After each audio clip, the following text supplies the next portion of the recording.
I need a vacation. After a year of quarantine, closings, and restrictions, don't we all just kind of want to get away? I know David and I do, but the pandemic's not quite over, and cases, rules, and regulations, they seem to be changing on a daily basis. So how might we travel this summer? How might we travel, if at all, for Pride? Well, that's what we're talking about on episode 255 of the Queer Money Podcast as part of our year-long Live Fabulously, Not Fabulously Broke campaign. Listen in and get our 7 tips for COVID cautious travel this Pride season and summer. We make the Queer Money Podcast for you, so please post your money questions and comments in the Queer Money Facebook group, and we may turn your question into an upcoming episode. There's personal finance for the masses. This is not personal finance for the masses. This is Queer Money. This podcast is sponsored by Capital One. Capital One is redesigning the banking experience by offering simple, straightforward, and seamless ways for you to bank from almost anywhere. So banking fits into your life, not the other way around. Join our movement to build a community of happier, healthier, and wealthier gay men by getting your free copy of the 5 building blocks of a happy gay life at debtfreeguys.com/happy. Welcome back to another episode of Queer Money. If you've been listening to the Queer Money Podcast at all this year, you know that we're doing what we're calling the Live Fabulously, Not Fabulously Broke campaign, because we wanted to talk about how to have an awesome lifestyle while also having an awesome budget, something that people don't think can go together. Yeah. And we're here to actually to change that. And if you listen to episode 254 from last week, you'll know that we kicked off a micro campaign where we're talking about travel. So how do we travel smartly, fiscally, and responsibly? And as everybody knows right now, traveling this year is just a little weird. Everything is a little different these last year and this year. And so I think we're all just super anxious to get out there and to travel. I'm jonesing for just sitting on a beach with a fresh margarita and soaking up the sun and playing in the ocean. It's going to be very interesting when all the gays are able to get back together again, because so often it seems like we all start these conversations with where have you been recently, or what kind of travel plans are you making for this year? And everybody's like, crickets, because nobody's been doing anything.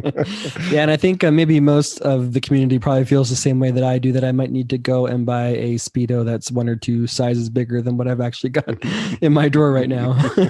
So we know that many in the community are jonesing to go on vacation, and it seems like the pandemic may be slowing down, though there are some red flags that we're seeing in South America and Europe, and so maybe that's not the case, but everybody's getting vaccinated, and hopefully that can mean that we're going to reach herd immunity sometime here soon, and we can maybe get closer to what we would consider normal, if not normal altogether.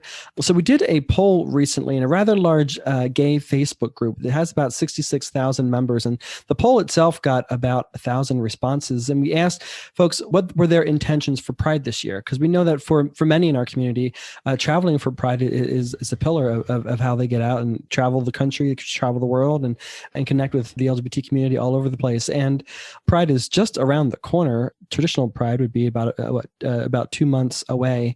So we asked, what are people's plans for Pride? Are they going to travel? The response was actually quite surprising to us. We didn't necessarily expect this. 11% of respondents said that they feel comfortable enough to travel for Pride, and they probably will do so. So that means that they'll hop on a train, plane, bus, go somewhere outside of their city and celebrate Pride if there are Prides going on in certain cities around the country.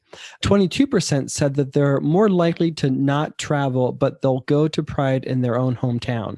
At first, I thought this was kind of weird, but the more I think about it, it somewhat makes sense, because I know for our experience, any place that we've ever lived, for the most part, we can either drive ourselves or in many cases walk to Pride. So we're outside the whole time. And then most of Pride is outside if you're doing sort of a civic center park kind of a day, or you're at a parade. And this year just might require us to be a little bit more conscious about being socially distanced. But there's still, if a city's that you live in is having Pride, there may actually be a way to be COVID cautious and still celebrate Pride there. Yeah.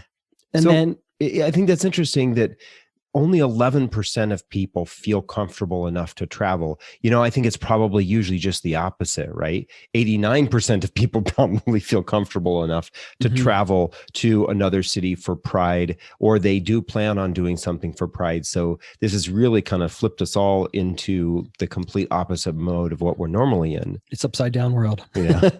And then 67% of folks said that they don't feel comfortable enough traveling for Pride or even celebrating Pride in their home city or town. And so they'll probably stick to what they did in 2020 and do a virtual Pride if that's something that they have available to them. So that was all quite interesting to us, because I would have thought that people have reached max patience with not being able to travel, and that actually we would be closer to getting normal responses. But it seems our community, at least this particular Facebook group of gay men predominantly, is still COVID cautious, and they're not sure about travel. So this particular episode, we wanted to talk about, for those of us who do want to travel, what are COVID cautious, COVID responsible ways that we can travel? What can we do? Well, and I think it's also not just about right now, but I think that these kinds of feelings are going to extend for a while. We know it's going to take months before everyone is vaccinated, before everyone starts to feel comfortable. And so I think these kind of steps are things that we're going to encourage you to be doing, or encouraging everyone to be thinking about when planning for travel for 2021. This may even extend into 2022. But I think it's really important to think about these as this is kind of the new normal for right now when it comes to travel. You need to take these kinds of steps if you're going to travel correctly. Well, and it's not a whole lot different. You and I know that many in our community, especially when we would travel internationally, we would look at reports, do some research to see how safe traveling to these various destinations around the world is for LGBTQ people, right. Unless it's, of course, known to be super LGBTQ friendly. Well, so this is maybe just adds an additional layer, right, of additional precautions that we need to take before we hop on that plane and go somewhere. Right. So we're going to share with you 7 tips that we suggest based on our research and some partnerships that we've done recently about how to travel COVID cautiously. Right. Tip number 1 is to research the travel destinations that you're going to. Research their local restrictions and what COVID trends are happening currently in those locations. And some resources to do that are to, of course, look at the CDC reports, look at the WHO reports, as well as looking at state and local guidelines, because sometimes what's being covered nationally doesn't capture exactly what's taking place on a local level. And when we're traveling, we're obviously traveling locally, so you're going to be cautious about that as well. And maybe even to the extent that you can, as you're looking at reports from the CDC, the WHO, as you're traveling through different destinations to get to your ultimate destination. Right. Makes sense. All right. Tip number 2 here is to prepare yourself in your travel gear, right? We wear a mask when we go out right now, right? So plan on doing the exact same thing, but also plan on being prepared with the rest of your gear. So make sure that when you're putting everything together, you're thinking about, do I have all the things? Do I have the hand sanitizer? Do I have the things that I will need to protect myself? Do I have the wipes and all that kind of stuff? Maybe need a little bit of extra space in your bag, right? But also, what can you do before you travel, like getting tested, getting vaccinated, when you're coming home, making sure you're getting tested again. Remember, vaccination just protects you. You still need to be thinking about everyone else, making sure that you're protecting everyone else. That's why we wear a mask. Well, the same thing goes. We don't know for certain if getting vaccinated means that we do or do not have the ability to spread it to others by carrying it. So we still want to make sure that we're being cautious and protective of our neighbors as well. Exactly. And then tip number 3 is something that we touched on with Bobby Lee last week in episode 254. And he said, he suggested that the hotel that you have a reservation for and the airline that you're flying sometimes has made some accommodations for COVID. So they may be offering some sort of COVID protection or some sort of insurance, where if for whatever reason you're not able to fly or there's a problem in your hotel, you might not lose all of your money or your points if you happen to use points or miles to travel but then take some extra precautions by making sure that you do your research of what's happening in that hotel, maybe even calling them, because sometimes websites or even the airlines, sometimes websites aren't updated appropriately. And so you want to make sure that you have the latest information, and as best as they can, they try to update, but you also want to be super cautious during this critical time. Right. And being aware of what they are doing, right? Showing up at the United counter or the Southwest counter or at the airplane as normal is not the case, right? We know it's not going to be normal. So we want to find out what kind of extra precautions they're taking. Are they reducing capacity? Are they reducing availability? That will have an impact on us, right? Are there less cars available, less rooms available in a hotel? Helps us be aware of what they are doing. And now a quick word from our sponsor. Capital One's checking and savings accounts have no fees and no minimums. And with one of the best saving rates in America, you can rest easy watching your money grow with no fees to bring you down. You can open an account in about 5 minutes, which means you are only about 5 minutes away from getting your savings to grow with one of the nation's best rates.